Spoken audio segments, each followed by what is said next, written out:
S20 Ultra versus the iPhone 11 Pro Max. Let's go.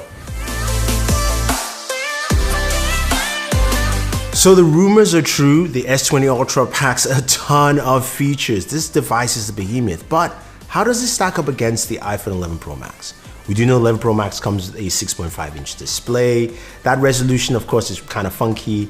Galaxy, of course, comes with one of the best displays in the market, and the S20 Ultra is no slouch.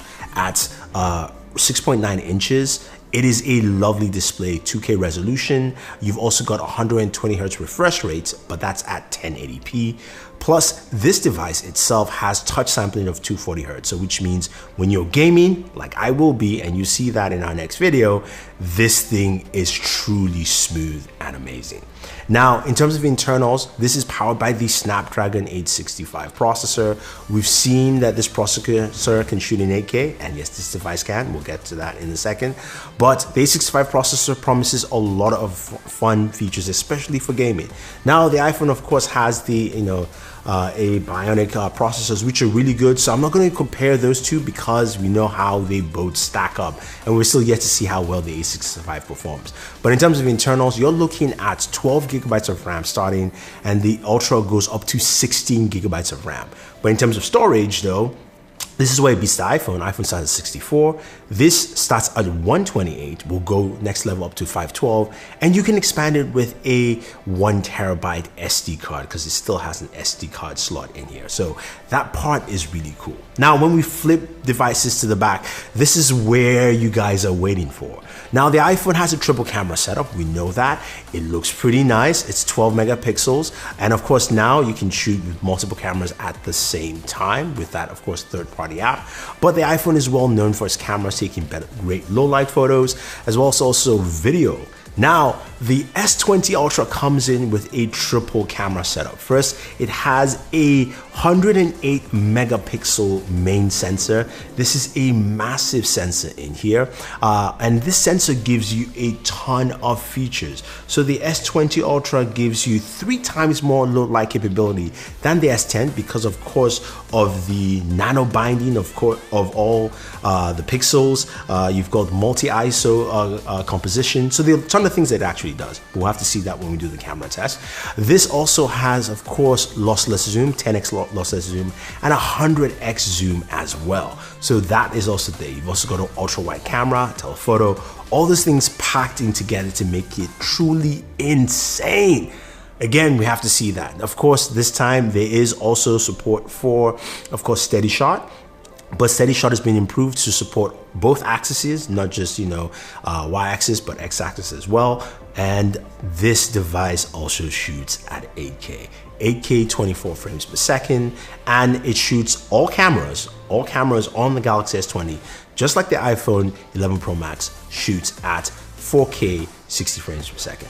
So you still have that ability of 4K 60, but you can bump up to 8K 24 if you need to on the Galaxy S20 Ultra. Now, another cool feature is something called single take. Single take allows you to take one photo or one shot and capture photo in either ultra wide, telephoto, wide, video,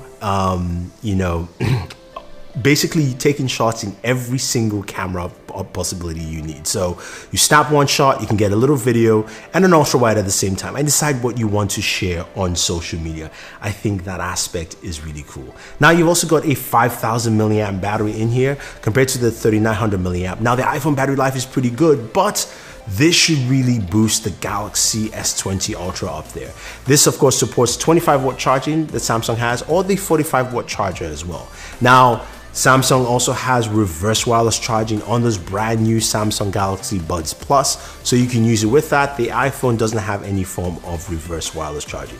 Both devices do have wireless charging, and of course, both of them are IP rated as well. Now, when it comes to gaming, as you'd expect, the iPhone is a good gaming device, does heat up pretty well, so that's just something to take note. The Galaxy has, of course, special cooling, as they usually do every year, but again, going back to that display, 120 hertz, and of course 240 hertz touch sampling with this device, and a lot of RAM, 12 gigs of RAM starting, 16 gigabytes of RAM on the Ultra. It's the only device that goes up to 16 gigabytes of RAM. So that is truly insane. So when we're playing all our games, but the cool thing about it is that now you can lock in 5 applications that will constantly start whenever you switch out. So basically you can lock in all your games, and while you're gaming, you can go and do other things and come right back and continue at the spot where you stop without, because you've got so much RAM to use. Now they're actually tying it in there to actually do a lot of stuff with this device. And here's the big kicker, compared of course to the iPhone 11 Pro Max. The Galaxy S20 Ultra is a fully 5G capable device. This is not a 5G variant or anything like that. It supports both millimeter wave and sub-6. So you can pick this up from Samsung.com and use it on any carrier's 5G service or any carrier's 4G LTE service as well. So you don't have to buy a special version of the Galaxy S20 Ultra. You just have to buy the Galaxy S20 Ultra, and it does. Well, of course, the iPhone 11 Pro Max doesn't have 5G, or there is no 5G variant for this device yet. So there you have it, guys. That is the battle between these two juggernauts. The Ultra looks like a complete beast, and you're thinking, how much is pricing? Well, the Galaxy S20 Ultra starts at $1399, and I'm not sure how it moves up in price, but that's what it is. But it does come with a ton of features in there, and it is a 5G device. Let me know what you think, and also what kind of videos you'd like to see. I'll be doing my gaming video. I'll also be doing some more videos on the camera itself. We'll do a camera walkthrough for you guys. But if there's anything you want to see, leave your thoughts down below. Don't forget to like, share, subscribe, and always enjoy your entertainment.